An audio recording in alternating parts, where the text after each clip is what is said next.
When my son told me I wasn't his real dad, I smiled, walked to my safe, and pulled out a DNA test I'd been hiding for 15 years. By the end of that week, I had taken back everything I'd given him: the house, the car, the college fund, everything. Justice had to be served, and you won't believe what happened next. Before we continue, please subscribe to the channel and let us know where you're listening from in the comments. The words hit me like a physical blow, cutting through the warm evening air of our backyard barbecue. You're not my real dad, so stop acting like you have any say in my life. Jake's voice carried that special kind of cruelty that only comes from someone who knows exactly where to aim the knife. I stood there holding the spatula, watching the burgers sizzle on the grill, trying to process what my 18-year-old son had just said in front of his girlfriend, her parents, and half our neighborhood. The conversation had started simple enough. I'd asked him to turn down the music because Mrs. Henderson next door was recovering from surgery. Nothing unreasonable.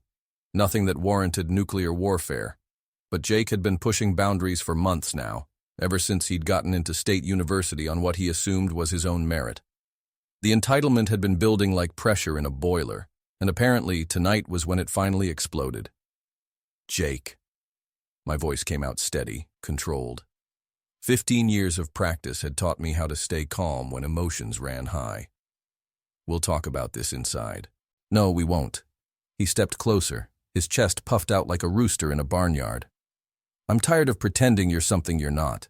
Sarah's parents want to know about my real family, my real background, not some fake dad who thinks throwing money around makes him important. Sarah, his girlfriend of 6 months, looked mortified. Her parents, a lawyer and a doctor from the wealthy side of town, shifted uncomfortably in their lawn chairs. The neighbors who'd been chatting near the fence suddenly found their drinks very interesting. I set down the spatula carefully, my hands surprisingly steady. Is that what you think I've been doing? Throwing money around? Come on, David. Jake's laugh had no humor in it. You think I don't know? Mom told me the truth years ago. You're not my biological father. You're just the guy who was desperate enough to marry a single mom and play house. And now you act like I owe you something for it. The silence that followed was deafening. Even the music seemed to quiet down, as if the universe wanted to make sure everyone heard this moment clearly. I looked at my son, this young man I'd raised since he was 3 years old, who I'd taught to ride a bike, helped with homework, cheered for at every baseball game and science fair. You think that's what this is about? I asked quietly. Biology? I think it's about honesty. Jake crossed his arms. And honestly, I'm tired of pretending we're something we're not. Sarah's family has real money, real connections. They can help me with internships, with my future. I don't need to keep playing this game anymore. I glanced at Sarah, who looked like she wanted to disappear into the ground. Her parents, the distinguished doctor and Mrs. Blackwood, wore expressions of barely concealed shock and social discomfort. This wasn't how wealthy families handled their private business. Not in public, not like this. Jake, maybe we should... Sarah started, but Jake cut her off. No, this has been a long time coming. David needs to understand that paying for things doesn't make you a father. It just makes you a convenient ATM. He turned to the Blackwoods. I'm sorry you had to see this, but I wanted you to understand my situation. I've been carrying this burden for too long. Burden. The word hit harder than the rest of it combined. 18 years of sleepless nights when he was sick, parent-teacher conferences, baseball practices in the rain, college application essays we worked on together until midnight, all of it reduced to a burden he'd been carrying. I nodded slowly, my mind already shifting into the methodical planning mode that had built my construction business from nothing. I understand perfectly, Jake. You've made your position very clear. Something in my tone must have registered because Jake's confidence flickered slightly. Good. I'm glad we finally got that out in the open. We certainly did. I walked over to the grill and turned off the gas. Why don't you and Sarah take her parents inside? Your mother can get everyone drinks while I clean up out here. Jake looked confused by my calm response, like he'd been expecting a fight and didn't know what to do with quiet acceptance. Okay, yeah, sure. As they filed into the house, I heard Mrs. Blackwood whisper to her husband, This is exactly why I said we should have had dinner at the club instead. I stood alone in my backyard, looking at the half-cooked burgers and the life I'd built with my own 2 hands. The deck I'd constructed myself when Jake was 10 because he wanted a place to skateboard. The pool I'd installed when he made the swim team freshman year. The outdoor kitchen that had taken me 3 summers to finish because I'd wanted everything perfect for family gatherings just like this one.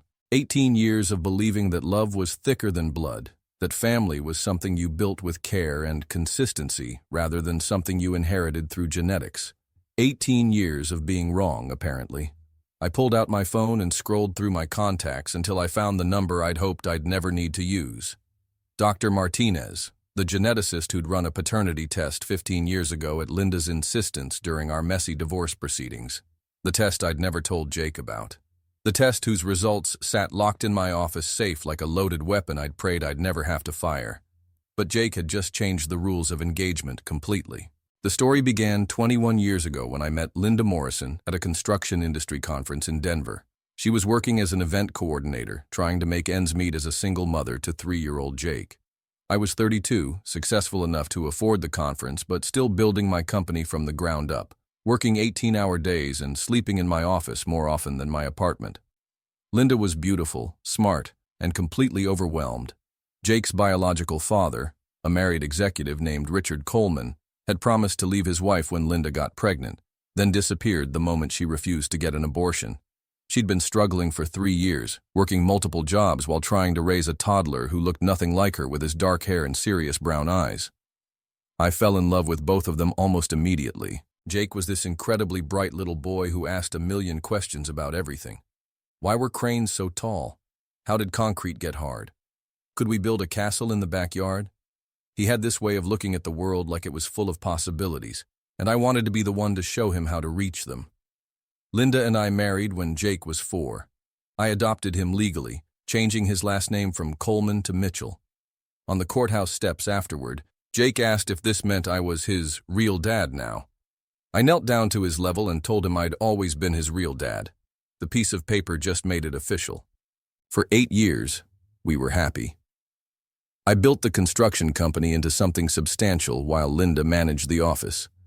Jake played Little League, learned to fish, helped me with weekend projects around the house. I taught him to use tools, to measure twice and cut once, to take pride in building something that would last. He called me Dad without hesitation, introduced me to his friends' parents as his father, drew family pictures that included all 3 of us. The cracks started showing when Jake turned 12. Linda began making comments about real family and biological connections. She'd started therapy and apparently decided that Jake needed to know the truth about his parentage. Not the whole truth, just enough to plant seeds of doubt about our relationship. He has a right to know about his biological father, she said one evening after Jake had gone to bed. Richard is successful, educated. He could provide opportunities we can't. Richard abandoned you when you were pregnant, I reminded her. He's been married to the same woman for 20 years. He sends a Christmas card and a check twice a year. That's not a father. That's not the point, David. Jake deserves to know where he comes from.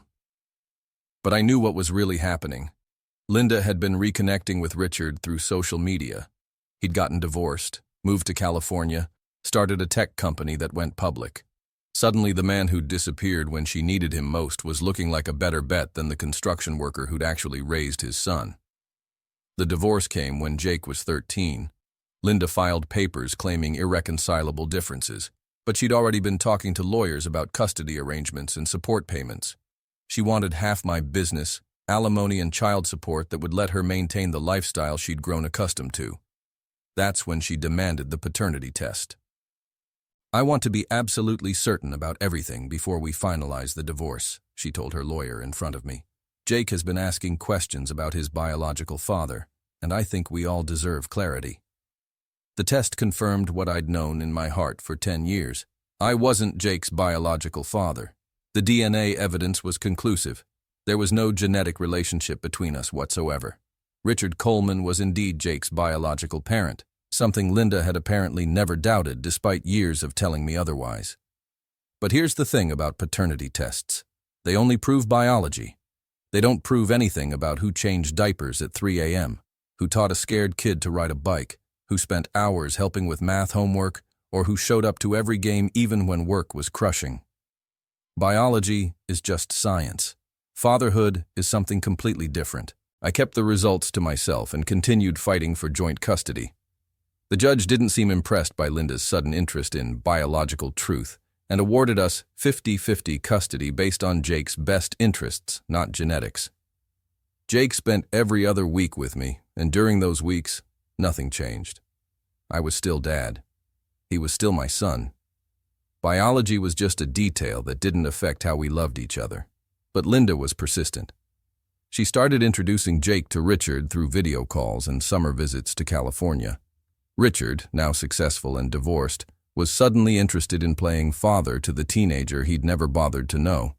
He sent expensive gifts and talked about college opportunities on the West Coast. Jake began comparing us. Richard had a house in Malibu.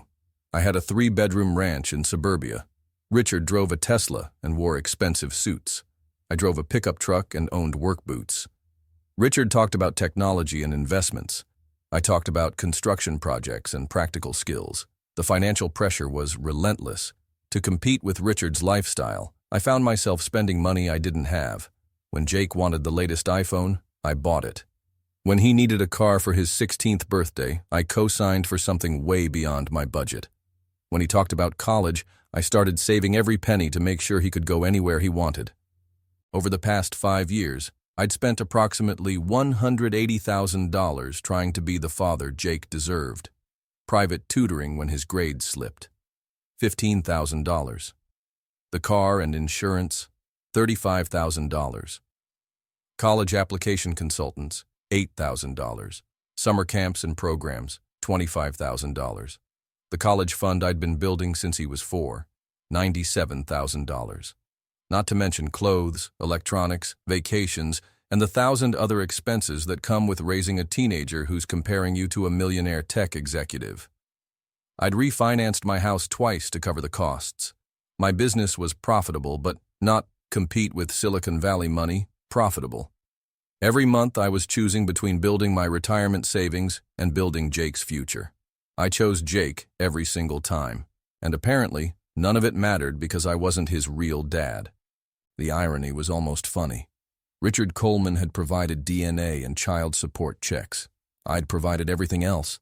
The midnight fevers, the broken hearts, the driving lessons, the college essays, the moral guidance, the unconditional love. But in Jake's mind, apparently, genetics trumped everything. Looking back, I could see how we'd gotten here. Linda had spent years undermining my relationship with Jake, planting seeds about his real father, while accepting every dollar I spent on his upbringing. Richard had swooped in with California glamour and promises about a bigger, better future, and I'd been so focused on proving my love through sacrifice that I'd never demanded the respect that should have come with it. Standing in my backyard, watching the Blackwoods through my kitchen window as they sat uncomfortably in my living room, I realized I'd been playing a rigged game for 15 years. No matter how much I gave, how much I sacrificed, or how much I loved him, Jake would always see me as the consolation prize, the man who was there when his real dad wasn't. But that was about to change, because while Jake thought he knew the truth about our relationship, he had no idea what I knew about his. The DNA test in my safe didn't just prove that Richard Coleman was his biological father. It proved something else entirely, something that would change everything Jake thought he knew about his precious real family. The tension in the house was thick enough to cut with a knife when I finally came inside. The Blackwoods sat stiffly on my leather couch, the one I'd saved for months to buy when Jake started high school because he was embarrassed by our old furniture. Linda had arrived at some point and was bustling around the kitchen, playing hostess with the nervous energy of someone trying to smooth over a social disaster. Jake stood by the fireplace, still radiating defiance, but with less confidence than he'd shown outside. Maybe the reality of what he'd said was starting to sink in. Or maybe he was realizing that completely humiliating your father in front of important people wasn't the smooth social move he'd imagined. Sarah sat curled in the corner of the love seat, looking like she wanted to disappear. Her parents flanked her like bodyguards, clearly planning their escape strategy. "David!" Linda's voice was artificially bright. "I was just telling Dr. and Mrs. Blackwood about Jake's acceptance to State University. He received partial academic scholarships, you know." partial scholarships. She didn't mention that I was covering the remaining $28,000 per year in tuition, room, board, and expenses, or that I'd already paid the first semester in full so Jake could focus on his studies instead of working. "That's wonderful, Doctor," Blackwood said politely, though his tone suggested he was wondering why he was discussing college financing with people he'd just met. Sarah mentioned Jake was an excellent student. "Oh, he is," I said, settling into my recliner. "Always has been. Very smart boy. Takes after his mother in that regard." Linda shot me a warning look, but I kept my expression neutral. If we were going to play Happy Family for the Blackwoods, I could play along. "Jake tells us he's interested in business," Mrs. Blackwood said, clearly trying to fill the awkward silence. "Perhaps following in his father's footsteps?" The question hung in the air like a landmine. Which father was she referring to? The one who'd raised him or the one who'd provided DNA? "Actually," Jake said, straightening his shoulders, "I'm more interested in technology. Like my biological father, Richard Coleman, he founded a company that went public last year." Linda went pale. The Blackwoods looked confused. Sarah put her face in her hands. "Jake," Linda said sharply, "that's not appropriate dinner conversation." "Why not?" Jake's defiance was back in full force. "I'm tired of pretending. Dr. and Mrs. Blackwood should know who they're dealing with. My real father is Richard Coleman of Coleman Tech Solutions. You can look him up. He's worth about $50 million. Dr. Blackwood's eyebrows rose slightly. $50 million was enough to get anyone's attention, even wealthy doctors. "I see. And he's involved in your education?" "He's going to be more involved now," Jake said, glancing at me challengingly. "I've been thinking about transferring to UC Berkeley where he can help me make the right connections. No offense to State University, but some schools open doors that others can't." My heart sank. UC Berkeley cost $70,000 a year for out-of-state students. The college fund I'd built would barely cover 2 years, and that was if Jake lived like a monk. But more than the money, it was the casual dismissal of everything we'd planned together, all the conversations we'd had about his future, all the compromises I'd made to help him reach his goals. "That sounds like a significant change, Doctor," Blackwood said carefully. "These transfers can be quite complex, especially between state schools and private universities." "UC Berkeley is public," Jake corrected with the kind of condescension that made my teeth clench. "But yes, it's a significant upgrade. Richard has connections on the admissions board. He thinks I have the potential for much more than what's available here." "How nice that he's suddenly so interested," I said quietly. Jake's eyes flashed. "What's that supposed to mean?" "Nothing at all. I think it's wonderful that Richard has decided to be involved in your life. Better late than never, right?" Linda stood up abruptly. "Maybe we should start dinner. The burgers are probably cold by now." "Actually," Mrs. Blackwood said, gathering her purse, "I think we should probably head home. Early morning tomorrow." "But we haven't even eaten," Sarah started. "Another time, dear," Dr. Blackwood said firmly, rising from the couch. His message was clear. This family drama was way above their comfort level. Jake looked panicked.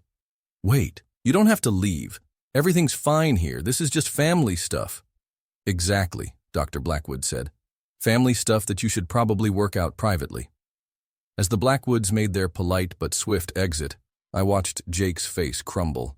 This wasn't how he'd imagined the evening going. He'd wanted to impress Sarah's wealthy parents by distancing himself from his blue-collar upbringing, but instead, he'd just demonstrated that he had no class or discretion whatsoever. Sarah lingered by the door. "Jake, I'll call you tomorrow, okay?" After she left, the three of us stood in my living room like survivors of a social apocalypse. Linda was the first to break. "Jake Michael Mitchell, what the hell was that?" she exploded. "You completely humiliated us in front of Sarah's parents. Do you have any idea how that looked?" "I told the truth," Jake shot back. "I'm tired of pretending David is something he's not." "David has been your father for 15 years, Linda's voice cracked. "He adopted you. He raised you. He's paid for everything you've ever needed or wanted. Because he chose to. That doesn't make him my dad." The words hit like physical blows, each one precisely aimed to cause maximum damage. I'd heard enough. "You're right," I said quietly. Both of them turned to stare at me. You're absolutely right, Jake. I chose to be your father. I chose to adopt you when you were 4. I chose to spend my weekends at your baseball games instead of on the golf course. I chose to help you with homework instead of watching television. I chose to save for your college instead of buying myself a new truck. I walked to my desk and pulled out a calculator. Let's talk about choice, since that seems to be what this is about. David, don't, Linda warned, but I was already punching in numbers. Your adoption costs, $5,000. Private school tuition from kindergarten through 8th grade, $78,000. Baseball equipment, league fees, and travel tournaments, $12,000. Summer camps, $15,000. Your car, $25,000. Insurance for said car, $8,000. College application fees and consultation, $3,000. Tutoring, $15,000. Your college fund as of this morning, $97,000. Clothes, electronics, vacations, medical expenses not covered by insurance, birthday parties, Christmas presents, and general raising a human being costs, approximately $45,000. I set down the calculator. Total investment in my choice to be your father, $303,000. That's not counting the opportunity cost of the raises I didn't take, the business expansion I postponed, or the retirement savings I didn't build because I was building your future instead. Jake's face had gone white. I never asked you to. No, you didn't ask. Because fathers don't do things because their children ask. They do things because that's what fathers do. But apparently, you think Richard Coleman's genetic contribution is more valuable than my actual contribution. It's not about money, Jake said weakly. You're right. It's not about money. It's about respect. It's about gratitude. It's about understanding that family isn't something you inherit. It's something you build together through love and sacrifice and showing up every single day for 18 years. I looked at Linda, who was crying quietly by the kitchen doorway. But since we're being honest about biology tonight, maybe it's time Jake learned the whole truth about his precious, real father. Jake straightened. What are you talking about? Did your mother ever tell you why Richard Coleman disappeared when she was pregnant? Did she mention that he was married when they met?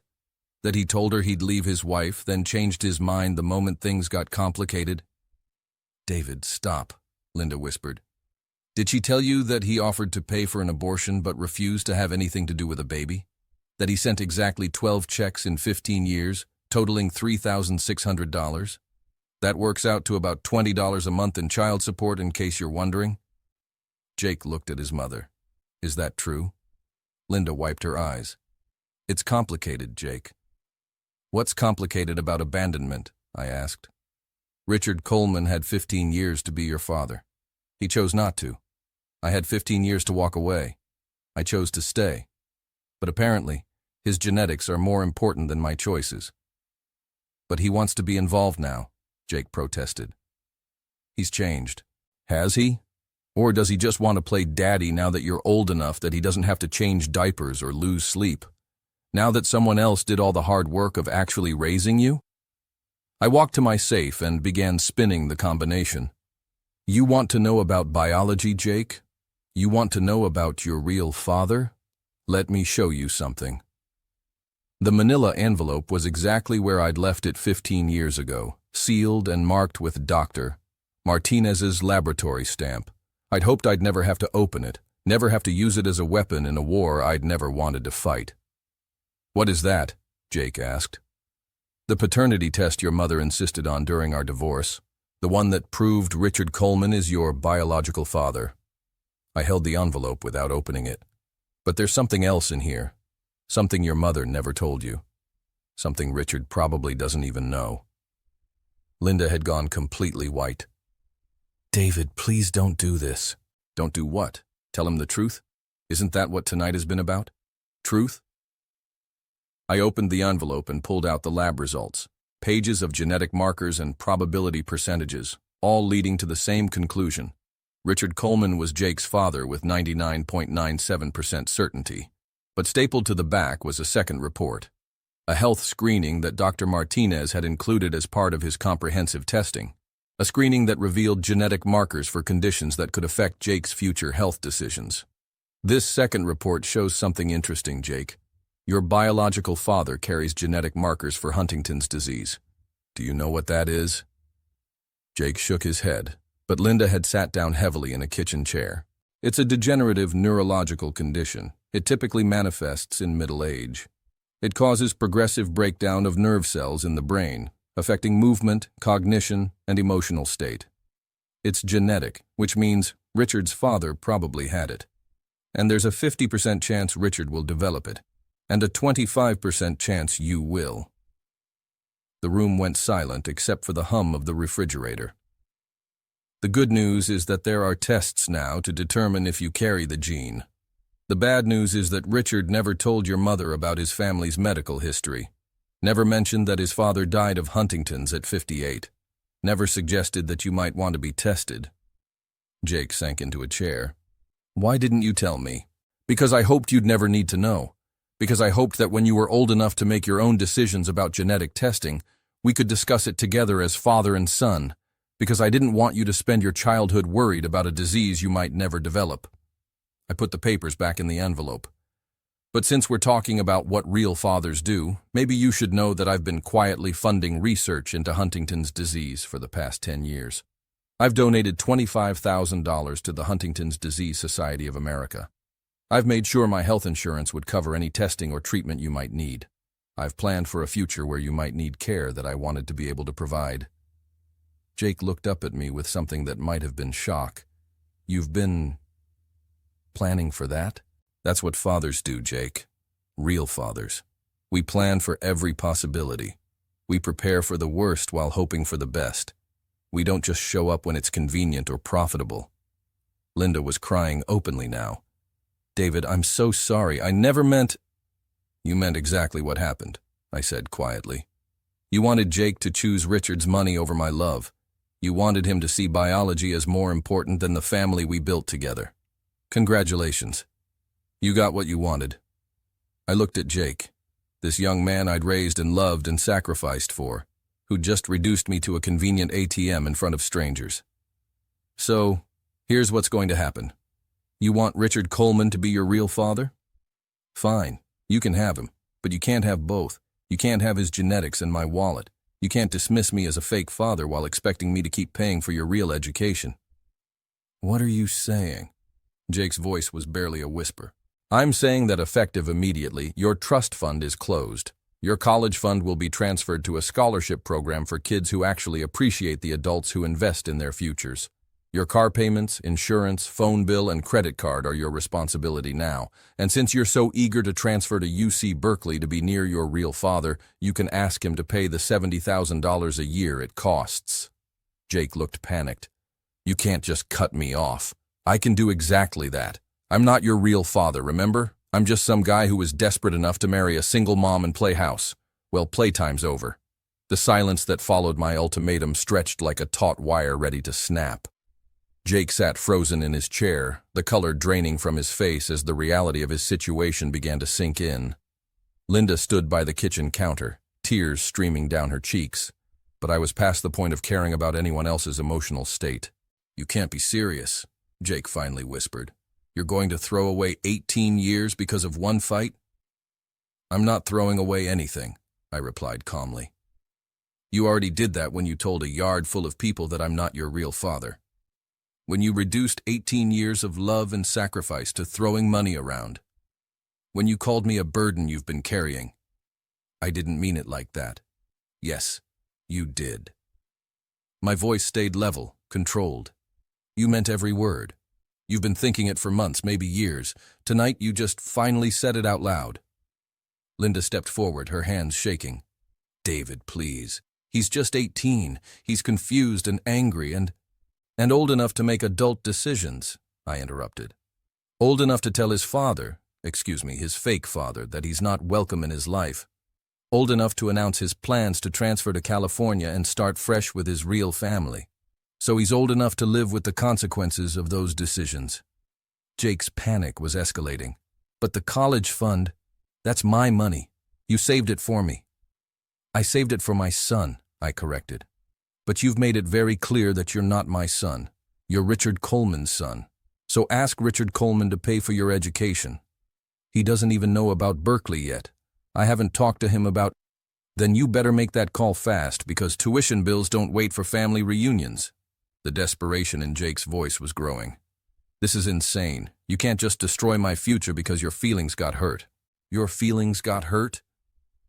The words came out sharper than I intended. Jake, do you have any idea what you said to me tonight? Do you understand what you did? I stood up and began pacing, 18 years of suppressed frustration finally finding its voice. You stood in my backyard, in front of people I have to live and work with, and announced that I'm not your real father. You called me a fake. You said I'm just some desperate guy who bought his way into your mother's life. You told Sarah's parents, people whose respect actually matters to you, that you've been carrying me like a burden. I was angry. And when you get angry, your solution is to destroy the people who love you most? Is that the kind of man you've become? Is that what Richard Coleman is teaching you about how to handle conflict? Jake flinched. Richard has nothing to do with this. Richard has everything to do with this. Ever since your mother started her little campaign to reconnect you with your real family, you've been comparing me to a fantasy. A rich man who sends expensive gifts and makes promises about your future while someone else pays your actual bills. I stopped pacing and looked directly at him. Well, congratulations. You're about to find out what a relationship with Richard Coleman is really like when there's no safety net, no backup plan, no fake father to cover the bills when real father gets busy with his real life. Linda tried one more time. David, think about what you're doing. You're going to regret this. The only thing I regret is not doing it sooner, I said. I regret spending 15 years trying to prove I was good enough to be Jake's father instead of demanding the respect that should have come with the title. I regret sacrificing my financial security to compete with a man who abandoned his pregnant girlfriend but somehow still came out looking like the hero. I turned back to Jake. You want to know what the difference between Richard and me is? It's not money or education or genetics. It's commitment. When things got hard with your mother, Richard ran. When things got hard in our family, I stayed. When you needed surgery at 6, I slept in a hospital chair for 3 nights. When you were struggling with algebra, I learned algebra. When you wanted to quit baseball because you struck out in a championship game, I convinced you to keep trying. I remember, Jake said quietly. Do you? Because tonight you acted like none of that mattered. Like 18 years of showing up, 18 years of choosing you every single day, was just some elaborate financial transaction. I walked to the window and looked out at the backyard where this whole mess had started. The deck I'd built, the pool I'd installed, the outdoor kitchen I'd constructed, all of it for family gatherings that apparently meant nothing to the family I'd been gathering. Here's what's going to happen, I said without turning around. Tomorrow morning, I'm calling the bank and closing the college fund. I'm calling the car dealership and having them repossess the Camaro since you're not my responsibility anymore. I'm canceling your credit card, your phone plan, and your insurance. You can't do that, Jake protested. I need those things. Then you better figure out how to pay for them. Richard Coleman can afford it, right? Or maybe you can get a job like the rest of us working class folks. I faced him again. But here's the part that should really concern you. I'm also calling Dr. Martinez and asking him to send Richard Coleman a complete copy of his genetic screening results. The part about Huntington's disease that Richard never bothered to mention to your mother. Jake went white. Why would you do that? Because if Richard is going to be your real father, he should probably know about the real health concerns you might face. He should know that there's a chance you inherited more than his business acumen. He should know that being your father might involve more than tuition payments and networking events. Linda gasped. David, that's cruel. What's cruel is letting an 18-year-old make life-altering decisions based on incomplete information. What's cruel is allowing Richard to play the hero without understanding the full scope of what fatherhood might require. I sat back down, suddenly feeling exhausted. Jake, you're about to learn something very important about the difference between being wanted and being needed. Richard wants a relationship with you now because it's easy, because it makes him feel good about himself, because you're old enough to be interesting and young enough to be impressed by his success. That's not true, Jake said, but his voice lacked conviction. Isn't it? When was the last time Richard called you just to check in? When was the last time he asked about your day, your friends, your problems? When was the last time he offered to help with something that didn't involve money or prestige? Jake couldn't answer because we all knew the truth. Richard's involvement in Jake's life consisted of monthly video calls, expensive birthday gifts, and promises about future opportunities. He'd never been tested by a sick child, a failed exam, a broken heart, or any of the million small crises that make up actual parenting. But you're about to give him that opportunity, I continued. You're about to find out how committed he is when you need real help, not just financial support. When you call him at 2 a.m. because you're scared about a genetic test. When you need someone to drive you to medical appointments. When the bills pile up and the scholarships run out. I stood up and walked toward the stairs. I'm going to bed. Tomorrow I start undoing 18 years of financial entanglement. Jake, you have until noon to decide if you want to apologize and try to rebuild what you just destroyed, or if you want to commit fully to your new family arrangement. And if I choose Richard, Jake asked quietly. Then, I wish you the best of luck, I said. But choose completely. Don't come back here when things get difficult. Don't expect me to be your backup plan when your real father turns out to be more interested in the idea of having a son than the reality of supporting one. I paused at the bottom of the stairs. One more thing, Jake. That DNA test in the envelope. It also shows that Richard Coleman isn't just your biological father. According to the genetic markers, he's likely your grandfather's son, too. Which means the man who abandoned you when you were born learned that behavior from the man who abandoned him. Think about that when you're building your new relationship. As I climbed the stairs, I could hear Linda and Jake talking in urgent whispers. But I didn't stop to listen.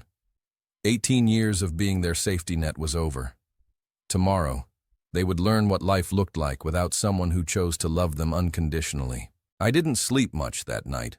Instead, I sat at my home office desk, surrounded by 18 years of financial records, legal documents, and evidence of a relationship that apparently meant nothing to the young man sleeping down the hall.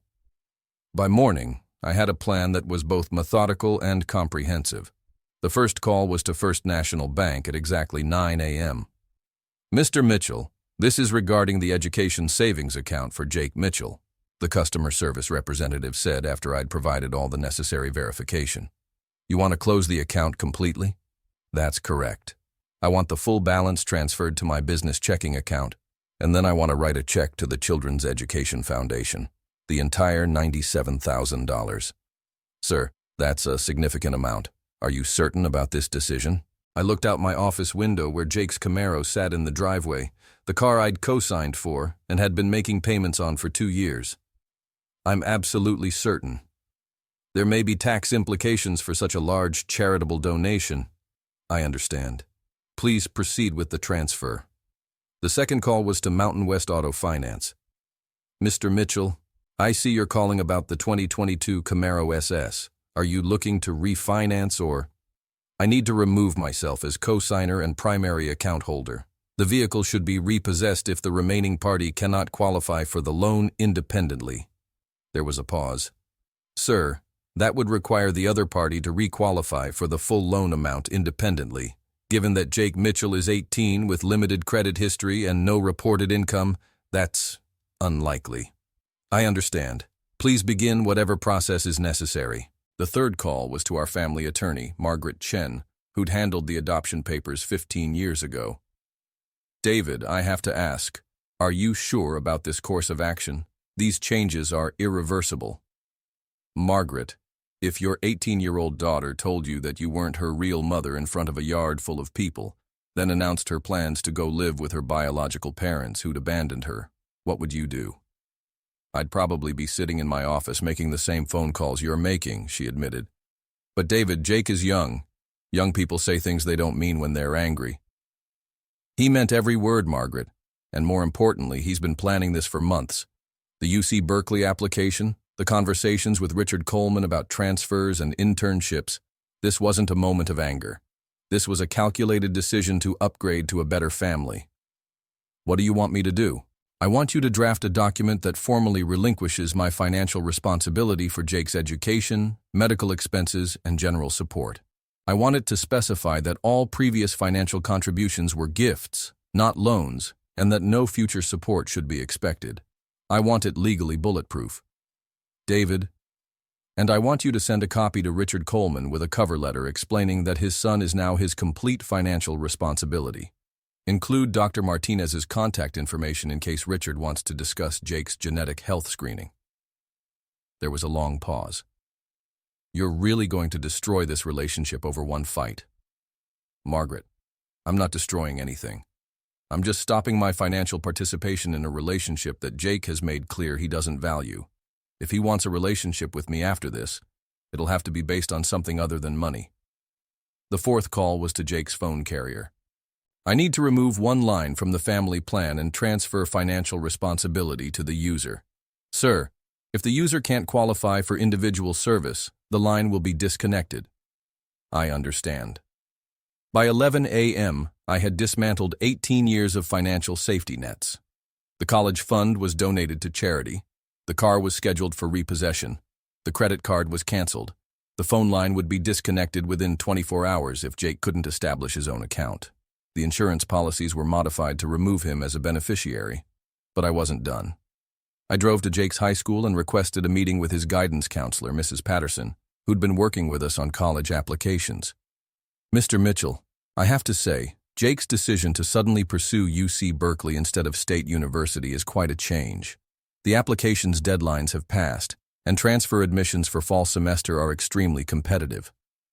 That's actually what I wanted to discuss with you. Jake's financial situation has changed significantly. The college fund that was supporting his education is no longer available. Mrs. Patterson looked concerned. Oh no, did something happen with your business? Something happened with our relationship. Jake has decided that his biological father, Richard Coleman, should be responsible for his education moving forward. I wanted to make sure the school had accurate information about his financial resources. I handed her Richard Coleman's business card and contact information. If Jake needs letters of recommendation, transcripts, or financial aid documentation, please direct those requests to his father. I'm no longer involved in his educational planning. Mrs. Patterson looked shocked. Mr. Mitchell, are you sure about this? Jake has worked so hard and you've been so supportive. I have been supportive for 15 years, but Jake has made it clear that he prefers his biological father's support going forward. I'm simply respecting his choice. Next, I stopped by the local newspaper office. The Spokane Valley Herald wasn't exactly the New York Times, but it was the paper everyone in our community read, and I'd been buying advertisements for my construction business there for 12 years. Tom, I said to the editor, I'd like to place an announcement in next week's edition. Business announcement? New project? Personal announcement. I want to publicly acknowledge that my relationship with Jake Mitchell has changed, and that I'm no longer financially responsible for his obligations. I want local businesses who might extend credit to understand that I'm not a co-signer or guarantor for any future debts. Tom looked uncomfortable. David, that's unusual. Are you sure you want this in writing? Very sure. Can you run it in the legal notices section? By noon, I was back home. Jake's Camaro was still in the driveway, but I could see him through the kitchen window, pacing frantically while talking on his phone. Probably calling Richard Coleman, finally ready to have that conversation about real financial support. I made myself a sandwich and waited. At 12:30, Jake burst through the front door, his face red with anger and panic. "What the hell did you do?" he shouted. "The bank says my college fund is gone. The car company is sending a tow truck. My phone is being disconnected." I took a bite of my sandwich. I did exactly what I said I would do. I stopped being financially responsible for someone who isn't my son. You can't just destroy my life because your feelings got hurt. I'm not destroying your life, Jake. I'm just not funding it anymore. There's a difference. He slammed his hand on the kitchen counter. This is insane. I need that money for college. Then you should ask your real father for it. I tried calling Richard this morning. He wants to think about it. He needs to discuss it with his financial advisor. I nodded. That sounds like responsible financial planning. Very different from the way I handled things, just writing checks whenever you needed something. He says UC Berkeley is very expensive. He wants to explore other options, maybe community college for the first 2 years to save money. Community college is a perfectly reasonable choice. Lots of successful people start there. Jake's voice cracked. But that's not the plan. I was supposed to go to State University in the fall. I was supposed to study business and then maybe transfer later. You ruined everything. I didn't ruin anything. You changed the plan when you decided Richard Coleman should be your father. These are just the natural consequences of that decision. Linda appeared in the doorway, looking like she hadn't slept. David, please, we can work this out. Jake made a mistake, but this is too extreme. Linda, for 15 years, you've been undermining my relationship with Jake while accepting my financial support. You planted seeds about his real father while cashing the checks I wrote for his expenses. You got exactly what you wanted. Jake chose biology over the family we built together. I'm just making that choice official. But he's still your son. No, he's not. He made that very clear last night. I'm not his real father, remember? I'm just some guy who was desperate enough to marry a single mom and play house. Well, I'm done playing house. I finished my sandwich and stood up. Jake, let me give you some advice about your new relationship with Richard Coleman. He's a businessman first and a father second. He didn't offer to pay for Berkeley because it's not a good investment from his perspective. Community college makes financial sense if you're thinking about return on investment rather than emotional attachment. That's not true. He cares about me. Maybe he does. But caring and commitment are two different things. You're about to learn the difference between a father who writes checks because he loves you and a father who evaluates every expense like a business decision. I walked toward my office. I need to make some more calls. The insurance company wants to discuss removing you from my health insurance policy, and I need to call Dr. Martinez about sending your genetic screening results to Richard. If he's going to be responsible for your medical future, he should probably know what he's signing up for. Jake went pale. You told him about the Huntington's thing? I told him there were genetic health considerations he should be aware of. I didn't go into details. That conversation is between you and your real father. But what if I need to be tested? What if I need treatment? Then you'll have to discuss that with Richard, or pay for it yourself, or find insurance that covers genetic testing and treatment, like an adult. For the first time since this whole mess started, Jake looked genuinely scared. David, please, I'm sorry about what I said. I was angry and stupid, but I didn't mean... Yes, you did mean it. And that's okay. You're 18.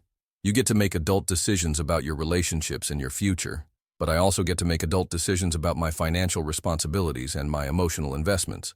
I paused at the office door. Jake, I want you to understand something. This isn't about punishment or revenge. This is about respect. For 15 years, I gave you everything I had. My time, my money, my love, my commitment. In return, I expected basic respect and acknowledgement of what I'd sacrificed for you. I do respect you. No, you don't. You see me as a convenience, someone who pays bills and solves problems but doesn't get credit for being a real father. Someone you can dismiss when more attractive options become available. I looked at him standing in my kitchen, this young man I'd raised and loved and apparently failed to teach about loyalty and gratitude. If you want a relationship with me going forward, you'll have to prove that you see me as more than a walking ATM. You'll have to demonstrate that you understand the difference between obligation and love, between biology and family. How do I do that? I don't know, Jake. That's for you to figure out. But I can tell you this. It won't be by asking me to resume paying your bills. It won't be by expecting me to compete with Richard Coleman's money. And it definitely won't be by treating me like a backup plan when your real father disappoints you. As I closed the office door, I could hear Jake crying in the kitchen. Linda was trying to comfort him, but her words sounded hollow even to me. This was the natural result of 18 years of poor boundaries and misguided priorities. I had 3 more calls to make, and then phase 1 of my new life would be complete.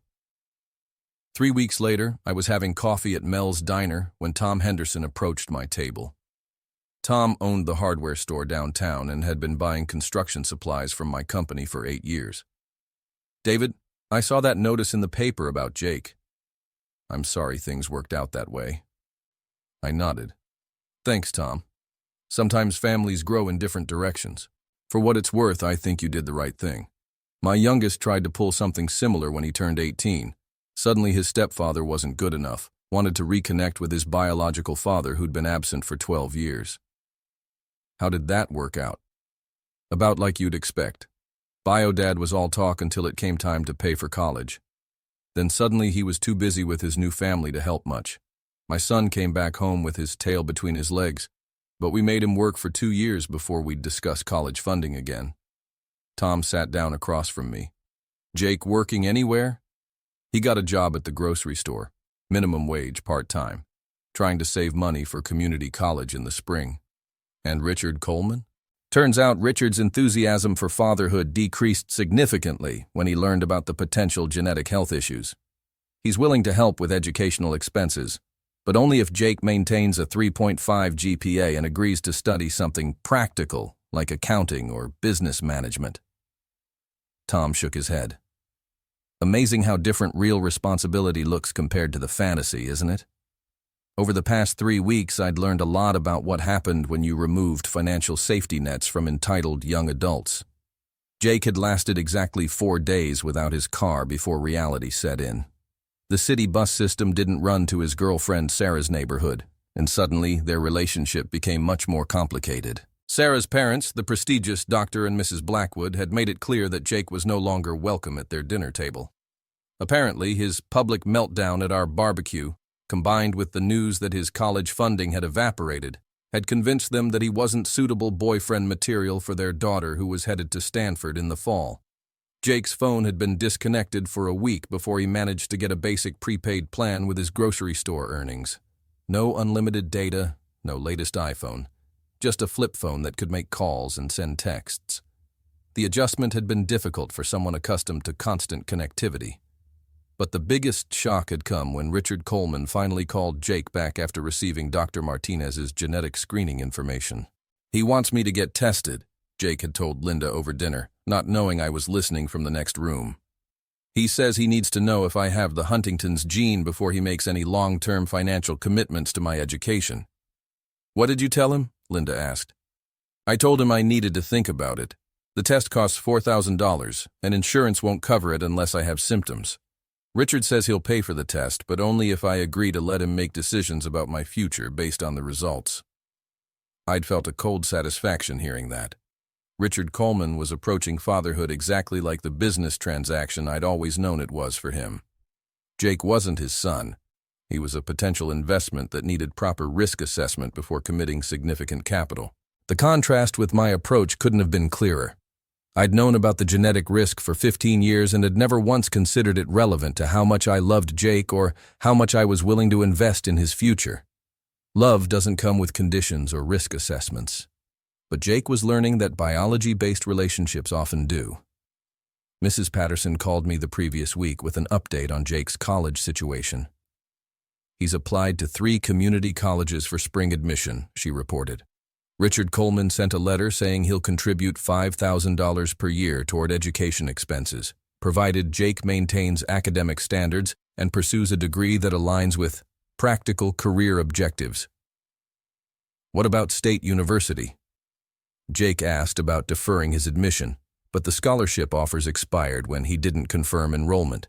He'd have to reapply as a transfer student after completing community college requirements. So Jake's grand plan to upgrade from State University to UC Berkeley had resulted in a downgrade to community college. The young man who'd been too good for his fake father's financial support was now working at a grocery store to pay for a future that looked significantly less bright than the one he'd thrown away. But the most telling moment came yesterday afternoon when I was working in my garage and heard a car pull into the driveway. Through the window, I saw Jake getting out of Linda's car, looking nervous and uncertain. He knocked on the door frame instead of just walking in like he'd done for 18 years. "David, can we talk?" I looked up from the engine I was rebuilding, a 1967 Mustang I'd bought for myself with some of the money I was no longer spending on college tuition. "What's on your mind, Jake?" He stood awkwardly in the doorway, wearing his grocery store uniform and looking younger than his 18 years. I wanted to tell you that I was wrong. About everything. I continued working on the engine. "Wrong about what, specifically?" About what makes someone a real father. About what family means.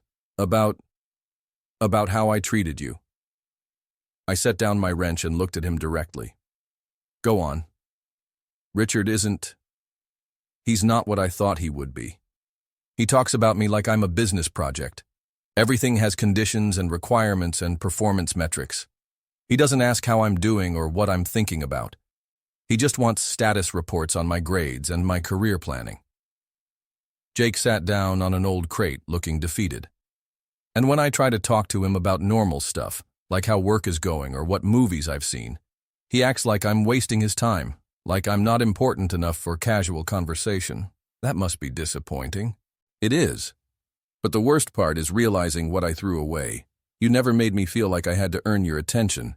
You never treated our relationship like a business transaction. You just loved me, even when I was being an ungrateful idiot. I picked up my wrench again. Yes, I did. Is there any chance? Do you think there's a way I could earn that back? I considered the question while turning a bolt. 3 weeks ago, I would have said yes immediately, would have welcomed him back with open arms and resumed paying his bills without a second thought. But 3 weeks had given me perspective on 18 years of boundary violations and taken for granted sacrifices. Jake, I never stopped loving you. But love and trust are two different things. You can't rebuild trust with words, only with consistent actions over time. What kind of actions? That's for you to figure out. But I can tell you that it won't involve me resuming financial support for your life. That part of our relationship is over permanently. If you want a relationship with me going forward, it'll have to be based on something deeper than my ability to write checks. Jake nodded slowly. I understand, and I want to try. I want to prove that I can be the kind of son who deserves a father like you. Then you better get started, I said, because respect and gratitude aren't things you can fake. They're things you have to mean. As Jake left that afternoon, I felt something I hadn't experienced in weeks. Hope. Not hope that we'd go back to the way things were. That relationship was dead and buried. But hope that we might build something new, something based on mutual respect rather than financial dependency. The old David had raised a boy who thought love could be taken for granted. The new David was prepared to help a young man learn that the best relationships are the ones you choose to maintain every single day, not because you have to, but because you want to. And if Jake couldn't learn that lesson, then Richard Coleman was welcome to him. But something in the way Jake had sat in my garage wearing his minimum wage uniform and speaking with genuine humility suggested that maybe, just maybe, he was finally ready to understand the difference between being wanted and being entitled. Time would tell. But for the first time in years, time was on my side.